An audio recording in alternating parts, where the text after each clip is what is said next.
പെരിങ്ങോംവയക്കര ഗ്രാമപഞ്ചായത്തിന്റെ വിവിധ ഭാഗങ്ങളിൽ തുടർച്ചയായി ഉണ്ടായ ചുഴലിക്കാറ്റിലും ശക്തമായ മഴയിലും വ്യാപകമായ കൃഷിനാശം.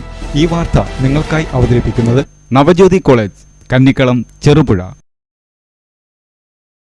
പെരിങ്ങോംവയക്കര ഗ്രാമപഞ്ചായത്തിന്റെ വിവിധ ഭാഗങ്ങളിൽ തുടർച്ചയായി ഉണ്ടായ ചുഴലിക്കാറ്റിലും ശക്തമായ മഴയിലും വ്യാപകമായ കൃഷിനാശം. നാശനഷ്ടമുണ്ടായ പ്രദേശങ്ങൾ ജില്ലാ കൃഷി deputy director Vishnu S Nair, Peringome Krishibhavan കൃഷി ഓഫീസർ ടി വി തുഷാര തുടങ്ങിയ ഉദ്യോഗസ്ഥർ സന്ദർശിച്ചു.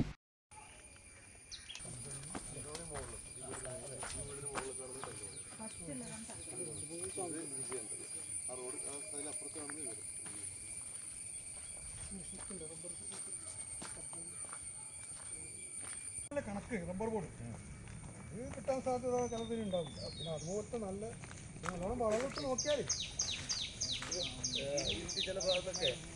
തെങ്ങ്, കമുക്, റബ്ബർ, കശുമാവ് മുതലായ കാർഷിക വിളകൾ ശക്തമായ കാറ്റിൽ വിവിധയിടങ്ങളിൽ പൂർണ്ണമായും നശിച്ചു. കടുക്കാരം ഏണ്ടി പ്രദേശത്തെ കർഷകരായ APV തങ്കമണി, രവീന്ദ്രൻ, വിജയൻ, അബ്ദുൽ ഖാദർ, ATV മോഹനൻ, ഭാർഗവി, മറിയം തുടങ്ങിയവരുടെ റബ്ബർ കൃഷിക്കാണ് കൂടുതലും നാശനഷ്ടം ഉണ്ടായത്. കടുക്കാരം ഏണ്ടി ഭാഗത്തു മാത്രമായി ഏകദേശം 15 ലക്ഷം രൂപയുടെ നാശനഷ്ടം ഉണ്ടായിട്ടുണ്ടെന്നാണ് വിലയിരുത്തൽ.